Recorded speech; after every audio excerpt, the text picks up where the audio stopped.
বাবা। বাবা শব্দটা খুব ছোট্ট, কিন্তু এর ভিতরে অনেক বড় কথা রয়ে যায়। ছোটবেলায় ভাবতাম বাবা বাবা কি কঠিন জিনিস, কারণ আমার বাবা ছিল খুব শক্ত, এতটাই শক্ত যে কোথাও বেড়াতে ঘুরতে কারোর সঙ্গে কথা বলতে গেলেও পারমিশন লাগতো।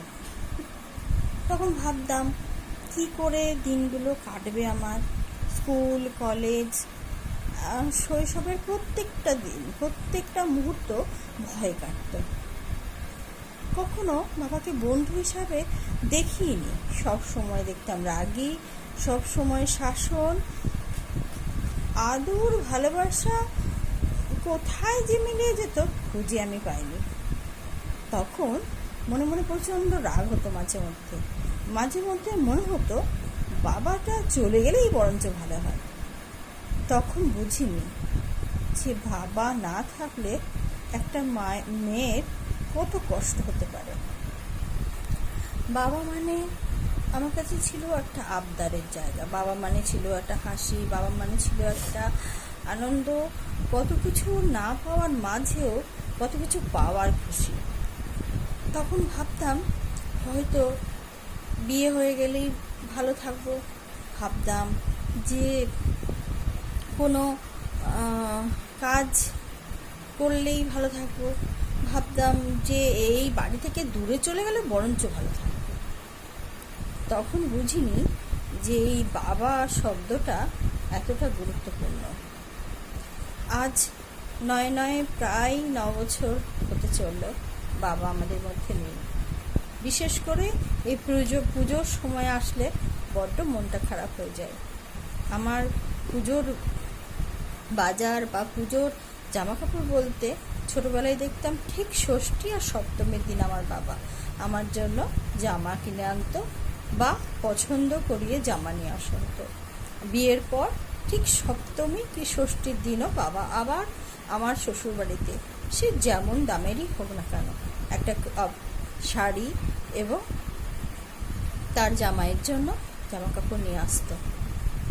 কিন্তু বাবা আজ নেই, তাই তার ব্যথাটা বা কষ্টটা আজ বুঝতে পারি যে একটা মেয়ের জীবনে বাবা থাকাটা খুব দরকারি, সে বাবা যেমনই হোক না কেন।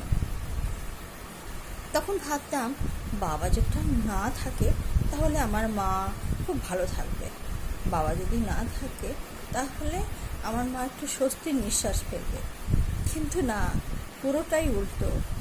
তখন যেটুকু বাবা মা ভালো ছিল আজ মা সেটুকু ভালো নেই। তখন ভাবতাম আমার বাবা না থাকলে আমার ভাই হবে আমাদের পুরো পরিবারের একজন শক্তিধর, যার উপর আমরা খুব বিশ্বাস করতে পারবো, যাকে আমরা শক্তিভাবে নিতে পারবো। একটা বোনেরও শক্তি হয় তার ভাই, তার স্বামী, পরিবার যতই থাকুক তবুও তার ভাই একটা বিশেষ জায়গা রাখে। আবার মায়ের কাছেও তাই। কিন্তু আজ বাবা নেই, তাই বাবার কষ্টটা খুব বুকে বাজে। মনে হয় যে হয়তোবা সেদিনের ধারণাটা আমার ভুল ছিল, হয়তোবা আমার বোঝাটাই ভুল ছিল, হয়তোবা আমার প্রত্যেকটা যুক্তিই ভুল ছিল, হয়তোবা বাবা আমার জন্য ভয় পেত, হয়তোবা কোনো আশঙ্কায় ভুগত। সেটা এখন বুঝতে পারি, কিন্তু তখন তো বুঝতে পারিনি। তখন যদি একটু আদর আবডালে যে ভালোবাসাটা বা স্নেহটা রেখেছিলেন সেটা যদি একটু প্রকাশ করতো তাহলে হয়তো আজকে এই দুঃখটা হয়তো দুঃখ রইতো না।